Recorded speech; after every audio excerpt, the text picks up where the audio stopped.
Bonjour, chers étudiants. J'espère que vous allez bien ce matin. Comme cours de ce matin, nous allons beaucoup plus voir sur comment tracer la ligne de tendance avec succès dans vos différentes structures de marché.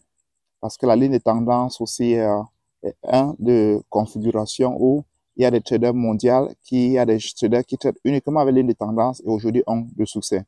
Parce que sur tout ce que je vais vous apprendre, je vais vous apprendre comment voir le marché comme quelqu'un qui a appris ICT. Je vais vous apprendre comment voir le marché comme quelqu'un qui a appris SMC. Je vais vous apprendre comment voir le marché aussi comme quelqu'un qui a appris comment utiliser les lignes de tendance.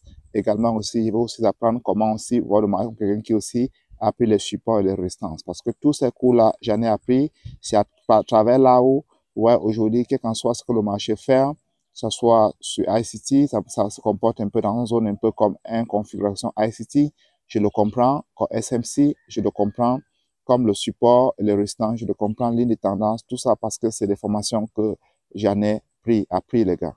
Donc aujourd'hui, nous allons voir comment tracer la ligne de tendance avec succès parce que c'est une des configurations qui va aussi vous aider dans votre parcours de trader. OK, nous allons rapidement donc voir cela, d'accord? Et nous allons commencer par un marché haussier. Regardez sur un marché haussier, le marché fait ça, un pic, un creux, d'accord? Il fait un pic, voilà. Et qu'est-ce que vous faites? Comment est-ce que vous mettez votre ligne de tendance? Voilà comment est-ce que vous allez mettre votre ligne de tendance. Vous allez connecter ça de une zone à une autre zone. Et regardez un peu ici, vous allez connecter ça comme ça ici. Vous allez mettre comme ça, voilà, voilà. Vous voyez que il y a premier toucher de cette ligne de tendance, c'est ici comme ça. Voici le premier toucher de la ligne de tendance. Voici le deuxième toucher de la ligne de tendance. En réalité, la ligne de tendance, tout ce qui touche la ligne de tendance, c'est sur le troisième toucher qu'ils prennent les décisions. Je reprends. En réalité, pour tout ce qui touche la ligne de tendance, c'est au troisième toucher qu'ils prennent la décision. Voici le premier toucher, voici le deuxième toucher. Au deuxième toucher, ils ne font rien jusqu'à ce que le marché revienne comme ça, dans ces zones comme ça, pour faire ce qu'on appelle le troisième toucher. Dès que le marché arrive, tape comme ça pour une troisième toucher, c'est là où les gars achètent maintenant. Ça veut dire que pour tout ce qui est la ligne de tendance, voilà là où on doit acheter. D'accord? Au troisième toucher. C'est au troisième toucher qu'on doit acheter. Premier toucher, deuxième toucher, on ne fait rien. Troisième toucher, on ne fait rien. Au quatrième toucher, généralement sur les lignes de tendance, c'est souvent des touchés qui ça casse le quatrième toucher. Au quatrième toucher, généralement sur les lignes de tendance, voilà ce que généralement les marchés font. Ils font ce qu'on appelle changement de caractère. Ils cassent et ils continuent maintenant aller plutôt à la baisse. Généralement, les quatrièmes touchés à plus de 60% de temps, voilà ce que ça va faire. Ça va casser la zone et revenir encore tester la ligne et continuer à tomber. Ça va casser comme ça, retourner tester comme ça et continuer à tomber. Donc, je vous conseille, les gars, de ne pas trader le troisième toucher, le quatrième toucher de ligne de tendance. Il faut trader le troisième toucher. Dès que le marché vient au quatrième toucher, vous ne prenez pas, vous observez seulement. Donc, j'ai dit bien, premier toucher, comme l'une des tendances, vous ne faites rien. OK? Deuxième toucher. Pour d'abord, même pour tracer votre ligne, il faut avoir au moins deux touchés. Et quand il y a, vous devez tracer sur le premier et deuxième et vous attendez le troisième. D'accord? Et c'est sur le troisième toucher que vous allez normalement prendre une décision. Voilà. Normalement, comme ils diront tantôt, c'est au troisième toucher que vous allez prendre la décision. Et vous voyez que le troisième toucher, c'est ici comme ça. C'est ici que vous allez acheter. Tous les autres touchés qui vont venir après là, ce n'est pas intéressant. Voilà.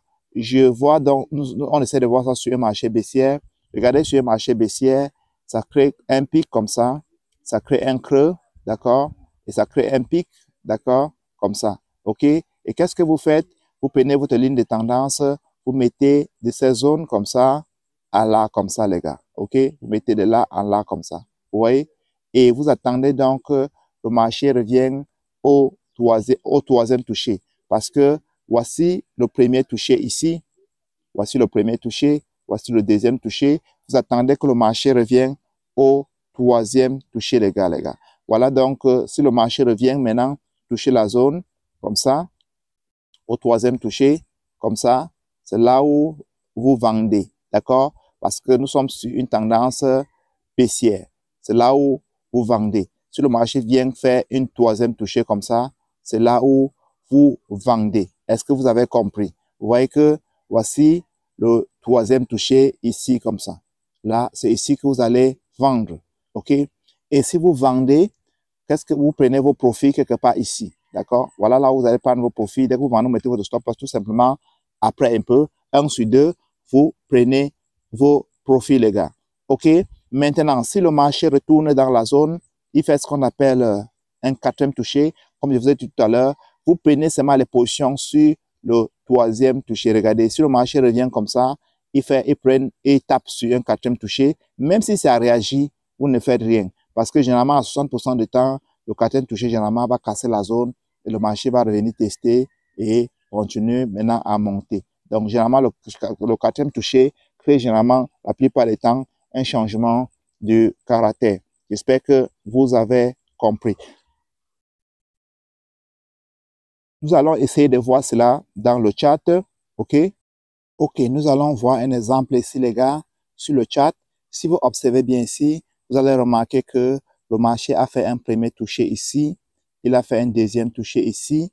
Et nous attendons le troisième toucher. Vous voyez que le marché s'y est arrivé, mais il n'est pas arrivé jusqu'à la ligne de tendance. C'est pour cela que nous ne considérons pas ça comme un troisième toucher. OK? Et quand c'est comme ça, qu'est-ce que nous faisons? On continue à allonger la ligne jusqu'au jour où le marché va revenir jusqu'à ces zones-ci, taper sur ça, comme ça. Dès que le marché va venir comme ça, taper sur ça, dès qu'il réagit, ce serait un bon buy, les gars. Ce serait un bon buy. Je vais essayer un peu de regarder là où le marché agit, parce que il arrive des fois aussi le marché agit bien sur cette ligne de tendance. OK, ça peut être haussière, comme ça peut être baissière également. Si vous regardez aussi bien ici, vous allez rendre compte que j'ai mis une ligne de tendance aussi en haut ici. Regardez ce qui s'est passé ici. Voici le premier toucher ici. Regardez le premier toucher. Voici le premier toucher loin ici en haut. Là, OK. Voici le deuxième toucher quelque part là. J'essaie un peu de zoomer pour qu'on voit mieux. Voici le deuxième toucher quelque part ici. Voici le deuxième toucher ici comme ça. Voilà ça ici. OK. Et vous voyez qu'au troisième toucher, le marché agit parfaitement. Après le troisième toucher, le marché s'est écroulé, les gars. OK. Je pense que moi-même, j'avais tradé cette ligne de cette signal-ci. Donc, vous voyez que généralement, sur la ligne de tendance, il faut toujours agir au troisième toucher. Il faut toujours agir au troisième toucher. Nous allons chercher notre marché. Nous allons chercher la livre sterling contre le dollar. Et on va essayer de tracer les lignes de tendance là-bas aussi. Le temps que ça charge. Nous attendons que ça charge, les gars. OK? OK, nous sommes sur le marché de la livre sterling contre le dollar. Nous allons essayer un peu de tracer la ligne de tendance baissière ici, parce que le marché est baissier. Nous allons essayer un peu de tracer la ligne de tendance baissière. Nous prenons ça ici, nous mettons là, et nous traçons. OK? Vous voyez, voici premier toucher. Attendez, je mets bien. Faut que je mette bien. Faut que je trace bien. C'est un peu de zoomer. On trace bien.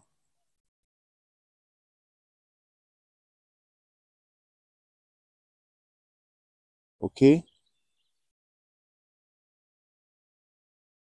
OK?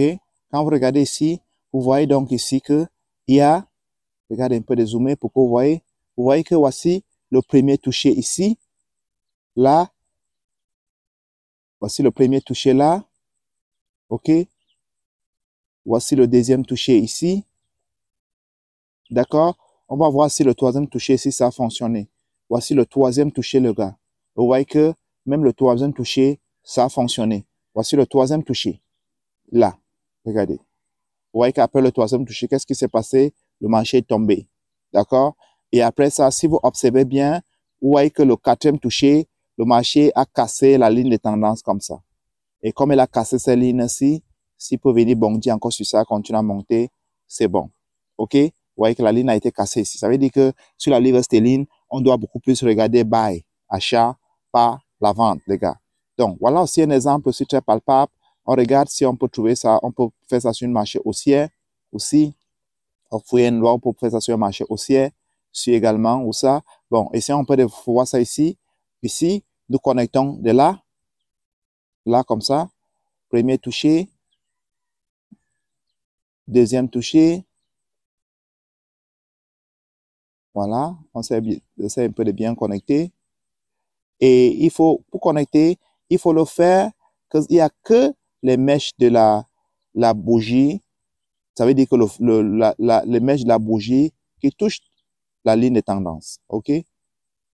OK? Une, donc, le fond de la bougie, ça peut être la mèche, ça peut être le fond de la bougie. OK? Si vous regardez ici, vous voyez que même là, vous allez rendre compte qu'ici, vous voyez, ici, voilà le premier toucher, voici le deuxième toucher, les gars, et voici le troisième toucher. Vous voyez que même sur le troisième toucher, le marché quand même est monté jusqu'à ces zones-ci, et c'est là il fallait prendre vos profits, les gars. Donc, vous comprenez donc la ligne de tendance aussi. Il y a des gens dans le monde qui traitent uniquement la ligne de tendance.